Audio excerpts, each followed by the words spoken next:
सभी साथियों को मेरा नमस्कार, स्वागत है आप सभी का। आज 13 अगस्त के जनसत्ता विश्लेषण में आइए शुरू करते हैं आज का जनसत्ता विश्लेषण बिना किसी देरी के। प्रथम पृष्ठ पे हमारे सामने खबर है बहुत ही बड़ी। सरकार ने जो ब्रॉडकास्टर बिल डिजिटल मीडिया पर पाबंदी लगाने के लिए लाने के फिराद में थी, प्रयास में थी, वह बिल को वापस ले लिया है। साथियों, मैंने पुरानी कई वीडियो में इस बिल का जिक्र करा है। इस बिल के माध्यम से सरकार कई तरीके से सोशल मीडिया को कंट्रोल करना चाह रही थी, विशेषकर यूट्यूब चैनल्स को और इंडिपेंडेंट क्रिएटर्स को जो पॉलिटिकल एवं करंट मुद्दों पे अपने व्यूज़ देते हैं। मगर लगभग पूरी यूट्यूब कम्युनिटी से इसका विरोध आया। पूरी न्यूज़ कम्युनिटी, सिर्फ यूट्यूब की बात नहीं कर रहा हूँ मैं, इवन न्यूज़ कम्युनिटी से बतौर प्रेस क्लब ऑफ इंडिया ने इसका विरोध करा। और अल्टीमेटली दूसरी बात है, ये बिल चोरी छुपे लाए जाने का प्रयास कर रहा था, गवर्नमेंट कर रही थी, मगर इसका पूरी तरीके से आलोचना हुई है। इस चक्कर सरकार ने इसे वापस बुला लिया है। जो सरकार ने कुछ चंद लोगों के हाथ में दिया था कि आप लोग इसे पढ़ के रिव्यू करिए, अब सरकार ने बोल दिया है कि कोई रिव्यू मत करिए, आप इसे वापस कर दीजिए। तो यह एक टोटली एनार्किस्ट ब्रॉडकास्टर बिल था, जिसके माध्यम से सरकार सोशल मीडिया को भी कंट्रोल कर लेती, न्यूज़ को कंट्रोल कर लेती, कौन सी न्यूज़ पब्लिश होनी चाहिए कौन सी नहीं होनी चाहिए ये तय करती। बाकी डिटेल में मैंने इसको कई पुरानी वीडियो में बताया हुआ है, आप जाकर देख लीजिएगा, थंबनेल पे लिखा होगा कहीं ना कहीं पुरानी वीडियोस में।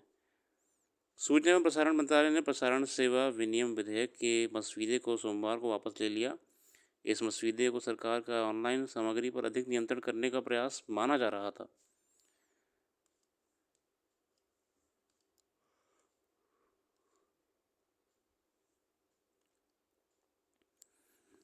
डिजिटल न्यूज़ ब्रॉडकास्टर डेफिनेशंस को इतना ब्रॉड कर दिया था कि समस्या हो जाती ऑनलाइन क्रिएटर्स के लिए।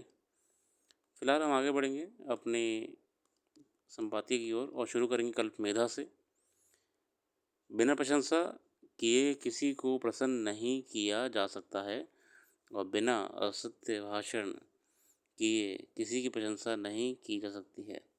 डॉक्टर जॉनसन ने देखिए कितना दो धारी तलवार वाला बयान दे दिया है, इतना बढ़िया कोट है, मज़ा आ गया। बढ़ेंगे आज के संपादकीय की ओर और आज का संपादकीय है परमाणु ऊर्जा में बढ़ती आत्मनिर्भरता, और यह लेख लिखा है प्रमोद भार्गव जी द्वारा। चालू वित्त वर्ष के आम बजट में सरकार ने लघु परमाणु संयंत्रों के लिए बड़े बजट की प्रावधान किया है।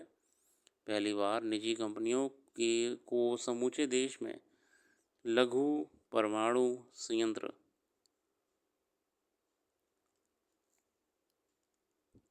लगाने का अवसर दिया जाएगा।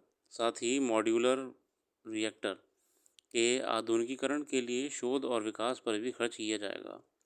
इसका उद्देश्य देश के स्वच्छ और वैकल्पिक ऊर्जा बढ़ावा देने के लिए है। स्वच्छ और वैकल्पिक ऊर्जा को बढ़ावा देने के लिए है।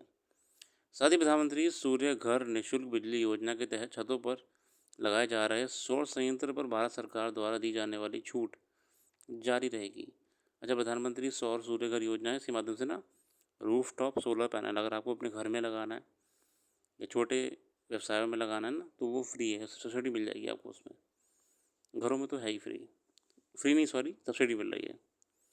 अभी तक इस योजना के तहत 1.28 करोड़ परिवार पंजीयन करा चुके हैं और 14 लाख आवेदन निचाराधीन हैं। छोटे मॉडुलर रिएक्टर उन्नत परमाणु संयंत्र बना माने जाते हैं। इनकी बिजली उत्पादन क्षमता 300 मेगावाट प्रति इकाई है। जो छोटे मॉडल रिएक्टर्स रहेंगे ना, इनके माध्यम से सरकार और एनर्जी को डाइवर्सिफाई करने का प्रयास करेगी। विकसित भारत के लिए ऊर्जा की उपलब्धता बड़ी ज़रूरत है, इसलिए सरकार सिर्फ पारंपरिक ऊर्जा स्रोत पर निर्भर नहीं रहना चाहती है। सौर और पवन ऊर्जा पर सरकार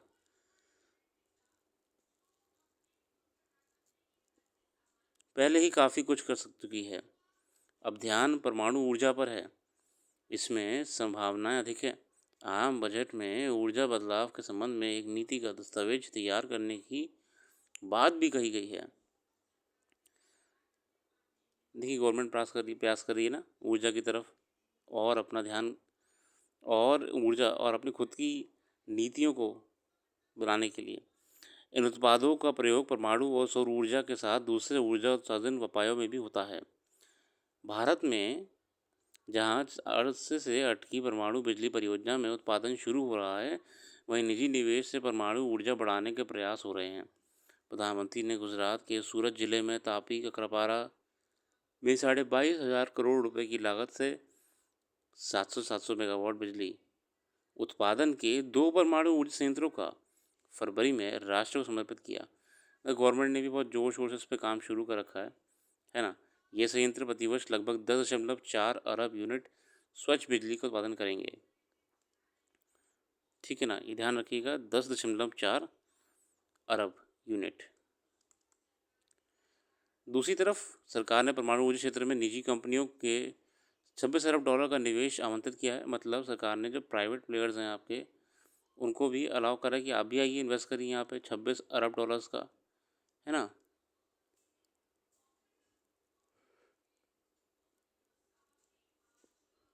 ये ऐसे स्रोतों से बिजली बनाने की मात्रा बढ़ाने की दिशा में उठाया जा गया कदम है जो कार्बन डाइऑक्साइड का उत्सर्जन नहीं करते हैं।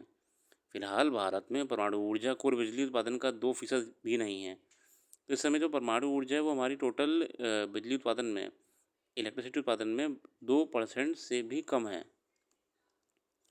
अगर ये निवेश बढ़ता है तो 2030 तक अपनी स्थापित विद्युत उत्पादन क्षमता का 50% गैर जीवाश्म ईंधन के उपयोग से प्राप्त किया जाएगा। अगर ऐसा सही रहा तो हम 2030 तक जो है ना, इन फॉसिल फ्यूल पर डिपेंडेंट कम हो जाएंगे और हम अदर सोर्सेज से, खासकर मोर रिन्यूएबल एनर्जी से अपना एनर्जी कंजम्पशन कर पाएंगे। फिलहाल अच्छा है कि निजी कंपनियों को देने का फ़ायदा ये रहता है कि उनसे वो लोग मैनेजमेंट अच्छा करते हैं ग्रिड का, है ना। और सरकार को जो लॉस हो रहा होता है कई तरीक़ों से,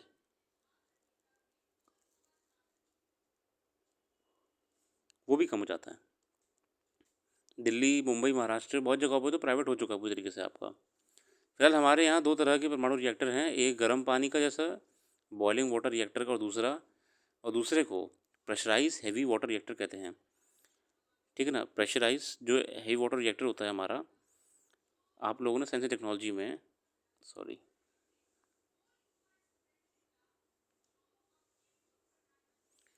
साइंस टेक्नोलॉजी में इनके बारे में पढ़ा होगा। 2 प्रकार के हैं, बॉइलिंग वाटर, दूसरा है प्रेशराइज वाटर। ठीक है ना।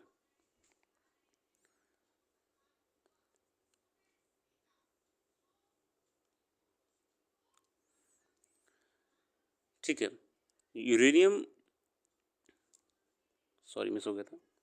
हाँ, कहा जाता है रिएक्टर जो प्रेशराइज वाटर रिएक्टर्स हैं, इन्हें प्राकृतिक यूरेनियम का प्रयोग होता है, नेचुरल यूरेनियम जो होता है, और उन्हीं में हम क्रिया करा के ऊर्जा उत्पादन करते हैं, है ना। ये सब प्रक्रिया बताई हुई है, आप देख लीजिएगा। दूसरे रिएक्टर में ऊर्जा पानी के भारी दबाव से बनती है। जो हमारा बॉइलिंग वाटर होता है ना, इसमें पानी के भारी दबाव से बनती है। इसमें बहुत अधिक पानी की ज़रूरत होती है, इसलिए ये संयंत्र समुद्री तटों पर लगाए जाते हैं। गुजरात के तापी ककरापारा परमाणु संयंत्र में बिजली पानी को उच्च दाब से बनेगी। हालांकि अभी तक परमाणु ऊर्जा क्षमता में वृद्धि के लक्ष्य को हासिल करने में सरकार विफल रही है। इसका एक प्रमुख कारण है परमाणु ईंधन आपूर्ति की कमी है। इसके लिए 2010 में रेप्रोसिड परमाणु ईंधन की आपूर्ति के लिए अमेरिका से करार किया गया था। साथ ही एक बड़ी समस्या परमाणु ऊर्जा उत्पादन के दौरान होने वाली दुर्घटना पर कड़े मुआवजे कानून का भी होना है। यही वजह है कि परमाणु संयंत्रों से ऊर्जा उत्पादन का काम वर्षों से अधेर में लटके हुए थे, जो ककरापारा परमाणु ऊर्जा यंत्र में बिजली उत्पादन के साथ गति पकड़ेंगे। अच्छा, सरकार का ना बड़े खतरे होते हैं न्यूक्लियर प्लांट्स वगैरह में ना, परमाणु ऊर्जा में या एटॉमिक में। एक तो बड़ा डिज़ास्टर का डर रहता है कि अगर कोई भी नेचुरल कैलामिटी हो जाती है या कोई डिज़ास्टर हो जाता है तो बहुत ज़्यादा मानव क्षति होती है उससे, आसपास और क्षेत्र पूरे पूरे नष्ट हो जाते हैं आसपास में। इसीलिए अंतर्राष्ट्रीय कानून भी बहुत सख्त बने हुए हैं ऐसे डिजास्टर्स को लेके जो इन प्लांट से होते हैं। दूसरी बात है कि इन रिएक्टर्स को चलाने के लिए फ्यूल चाहिए होता है, जो कि हमारे पास नहीं है। हमें वो यूएस से लेना पड़ा है, और 2010 में हमने इसको लेके डील भी करी यूएस से। इसलिए ये लंबे समय से अटका हुआ है मैटर आपका। हालांकि गवर्नमेंट ने जब से ककरापारा पे ध्यान देना शुरू करा है, अब उम्मीद की जा रही है कि अब जो है काम बहुत तेज़ी से बढ़ जाएगा। और साथ ही साथ देखते हैं क्या रहता है। इस क्रम में भारत की दुविधा ये थी कि हमारे यहाँ सभी परमाणु संयंत्रों का संचालन सरकारी कंपनी भारतीय नाभिकीय ऊर्जा निगम करती है। ऐसे में अंतर्राष्ट्रीय नियमों का पालन करने का मतलब था दुर्घटना की स्थिति में सरकार द्वारा मुआवजे की अदायगी झेलने की मजबूरी। उत्तरदायित्व कानून में एक अन्य विवादास्पद शर्त दुर्घटनाओं के समय असीमित जिम्मेदारी की भी जुड़ी होती है। मतलब मुआवजे को लेकर भी बहुत समस्या थी सरकार को कि यार ये मैनेज करने वाली कौन सी अथॉरिटी है, वो तो गवर्नमेंट की अथॉरिटी है ना, भारतीय नाभिकीय ऊर्जा निगम। तो कल को कोई दुर्घटना होती है तो भैया सरकार के ऊपर डायरेक्टली प्रेशर आ जाएगा मुआवजे के लिए और रिहैबिलिटेशन के लिए। तो ये भी चुनौतियाँ हैं। हमने जो है इस आर्टिकल से जानने का प्रयास करा है कि कैसे भारत में इस समय दो प्रकार के ऊर्जा संयंत्र हैं। एक है आपका बॉइलिंग वाटर, ये पानी से इसका ऊर्जा उत्पादन होता है बहुत ही उच्च ताप पर ले जाके। दूसरा है प्रेशराइज्ड हेवी वाटर रिएक्टर, है ना, प्रेशराइज्ड हेवी वाटर रिएक्टर। साथ हमने ये भी जाना कि सरकार धीरे धीरे इसलिए प्रयास कर रही है परमाणु ऊर्जा पर ताकि वो फॉसिल फ्यूल बेस्ड जितने भी है आपके रॉ मटेरियल इनका दोहन करना कम करे और इनको इनकी नेचुरल स्टेट में परेशान ना करे, है ना, जिस प्राकृतिक रूप में ये हैं। ठीक है। पहले की सरकारों में डर इस बात का था कि परमाणु ऊर्जा संयंत्रों को देखभाल बहुत करनी पड़ती है। इस इनको हर सरकार को ये डर लगा रहता था कि भैया अगर हमने कोई परमाणु संयंत्र बनाया, चालू कराया, चलेगा अगर, तो उसमें कोई दुर्घटना होने पे जिम्मेदारी लेना, फिर उस दुर्घटना के बाद जो आलोचना झेलनी पड़ती सरकार को, वो इतना पंगा कोई भी लेना नहीं चाह रहा था, इसलिए इसको हमेशा ठंडे बस्ते पर डाल दिया गया। मगर अब बढ़ती आबादी के साथ साथ जो हमारी ऊर्जा रिक्वायरमेंट्स बढ़ रही हैं उसमें हमको ऐसे कदम उठाने पड़ेंगे ही पड़ेंगे। और ज़्यादा बढ़िया है कि हम इसमें निजी निवेश कंपनियों को भी आने दें। इसीलिए सरकार ने अलाउ करा है कि निजी निवेश कंपनियां इस क्षेत्र में आके अपना योगदान दे सकती हैं, है ना, निजी निवेश में माध्यम से। देखिए ना सरकार ने क्या इसमें अलाउ करा निजी निवेश को, 26 अरब डॉलर का, 26 अरब डॉलर का निजी निवेश सरकार ने अलाउ करा है। ताकि निजी निवेश में क्या होता है ना, कंपनी भी बढ़िया होती हैं और कंपनी प्रॉफिट के साथ साथ एफिशिएंटली कोई भी चीज़ को रन करने का कार्य करती हैं। ठीक है ना, इससे सरकार को भी एक कॉन्फिडेंस रहता है कि जो भी कार्य चल रहा है वह कार्य अपनी मंजिल तक पहुंचेगा। बराबर। चलिए अगला आर्टिकल देख रहे हैं, मणिपुर का दर्द। मणिपुर का दर्द। मणिपुर की हिंसा अब एक ऐसे दौर में प्रवेश कर गई लगती है जहां एक ही समुदाय के लोग एक दूसरे